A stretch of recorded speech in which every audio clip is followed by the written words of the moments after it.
Grace be unto you and peace from God our Father and from the Lord Jesus Christ. I was glad when they said to me, let us go into the house of the Lord. And I'm Father Steve Summers, and this is Dot, my not-so-little rescue puppy, 90 plus pounds. And this is our brief daily message of hope. You know, one of the things I have enjoyed doing as a teacher and as an administrator in schools is showing up at in the lunchroom, the dining hall, when lunch is being served. When students are eating their lunch, it's amazing to me because historically, that's when we get to know people well, when we break bread together with them and share a meal. So many of the dating scenario that I know about involves going out to eat, where you sit at a table with someone or a group of people and you share conversation, you share ideas, you share stories, and you learn about each other. In our gospel lesson at Mass today, Jesus shows up when two of his disciples had left Jerusalem on the afternoon of the first Easter, and they were going home. And they were going on their way to Emmaus to go back home. It was just simply too much for them, all that was happening. And Jesus showed up and walked with them, but they didn't recognize Jesus in his resurrected body. He walked with them and talked to them and asked them questions, and they shared their sorrows and their pains with him as they were walking along the way. They didn't recognize him. And then they got home to their home in Emmaus, outside of Jerusalem, and they invited Jesus in because it was late in the day. Jesus took his place at the table with them. He took the bread, broke it, blessed it, gave it to them, and they recognized him.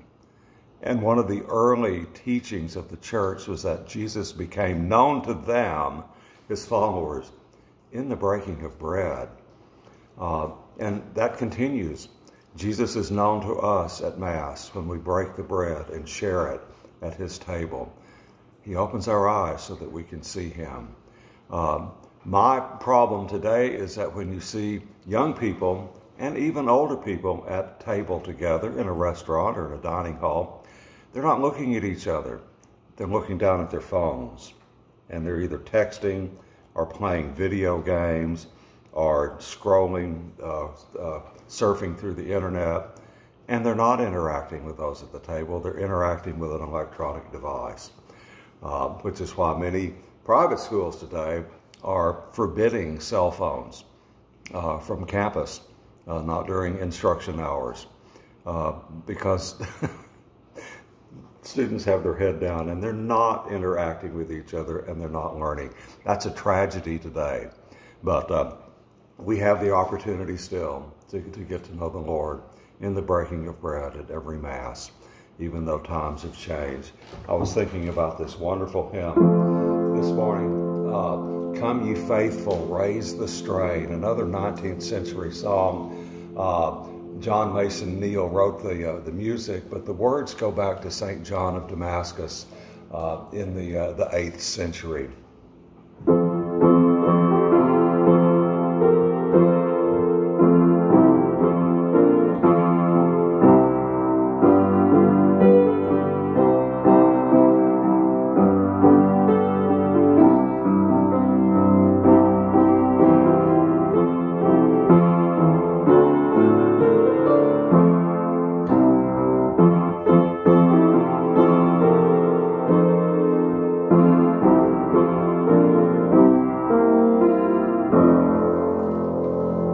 And I hope you have a blessed day today on this Easter Wednesday as we are living in the light of the resurrection of the Lord. And hopefully Dot and I will see you here again tomorrow. God bless you.